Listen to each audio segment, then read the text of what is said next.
বলেৰে নোহোৱা কামটো বুদ্ধিৰে কৰিব পাৰি মানুহৰ শক্তি থাকিলেই নহয় মানুহৰ কেতিয়াবা কেতিয়াবা বুদ্ধি থাকিব লাগে যিটো কাম বুদ্ধিৰে কৰিব পাৰি সেইটো কাম কেতিয়াও বলেৰে কৰিব নোৱাৰি সকলো সময়তে বল প্ৰয়োগ কৰিব নোৱাৰি মই যদি সমস্যা এটাত পৰি গৈছো সেই সমস্যাটোত বল প্ৰয়োগ কৰিলে মই উদ্ধাৰ হ'ব নোৱাৰিম কিন্তু তাত বুদ্ধি থাকিব লাগিব কেনেকৈ মই বাছি আহিম তাৰ পৰা ক্ষীণ মানুহ এজনক যিটো কাম কৰিব পাৰে সেই কামটো শক্তিশালী বৰ শক্তিশালী শকত মানুহ কৰিব নোৱাৰে সো সকলো সময়তে বল প্ৰয়োগ কৰিলেই নহব বুদ্ধিও থাকিব লাগে তো এটা কাহিনী কও এসময়ত এখন হাবিত এটা সিংহই বাস কৰি আছিল তাৰ চুকা দাঁত হাতৰ নখ বৰ ডাঙৰ আছিল তাক দেখি সকলোৱে ভয় কৰে সিংহটোৱে বাস কৰা হাবিখনৰ কাষতে এখন গাঁৱত খৰিকটীয়াই বাস কৰি আছিল তাৰ এটা জুপুৰি ঘৰ আছিল খৰিকটীয়াৰ এজনী ছোৱালী আছিল বৰ দীপলি তাৰ নাম আছিল সীতা এদিন সিংহটো গাঁওখনৰ ফালেৰে যাওঁতে সীতাক দেখা পালে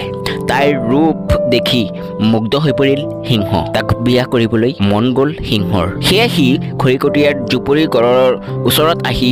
গজৰি ক'লে যে ঐ খৰিকটীয়া মই তোৰ ছোৱালী সীতাক বিবাহ কৰাব খোজো তই তাক মোলৈ বিয়া দে নহ'লে তহঁত দুটাকেই মই মাৰি পেলাম খৰিকটীয়াই তৎক্ষণাতে এটা মনতে বুদ্ধি কৰিলে আৰু ক'লে সিংহক যে মই মোৰ ছোৱালী সীতাক এবাৰ সুধি আহো এই বুলি কৈ সি জুপুৰিটোলৈ সোমাই গ'ল অলপ পিছতে তেওঁ উভতি আহি সিংহক ক'লে সীতা তোমাৰ দাঁত আৰু তোমাৰ নখ দেখি বহুত ভয় কৰে যদি তুমি তোমাৰ দাঁত আৰু তোমাৰ নখ কাটি পেলোৱা তেতিয়াহ'লে তেওঁ বিবাহ কৰিবলৈ ৰাজি আছে তাৰ পিছতে সিংহই তাৰ দাঁত আৰু তাৰ নখ কাটি পেলালে দাঁত আৰু নখ নথকাৰ কাৰণে খৰিকটীয়াই এতিয়া সিংহক ভয় নকৰা হ'ল তেওঁ তেতিয়া এডাল লাঠি লৈ সিংহক মাৰিবলৈ খেদি গ'ল আৰু সিংহই ভয়তে তাৰ পৰা পলাই গ'ল সো ইয়াত বল প্ৰয়োগ কৰা নাই ইয়াত বুদ্ধি প্ৰয়োগ কৰিছে বুদ্ধি থাকিলে সকলো সমস্যাৰ পৰা উদ্ধাৰ হৈ আহিব পাৰি এই কাহিনীৰ পৰা এইখিনি বুজা যায় যে শক্তি থাকিলেই নহ'ব বল থাকিলেই নহ'ব খৰিকটীয়াৰ কোনো শক্তি নাই তথাপিও তাৰ বুদ্ধি থকাৰ বাবে তেওঁ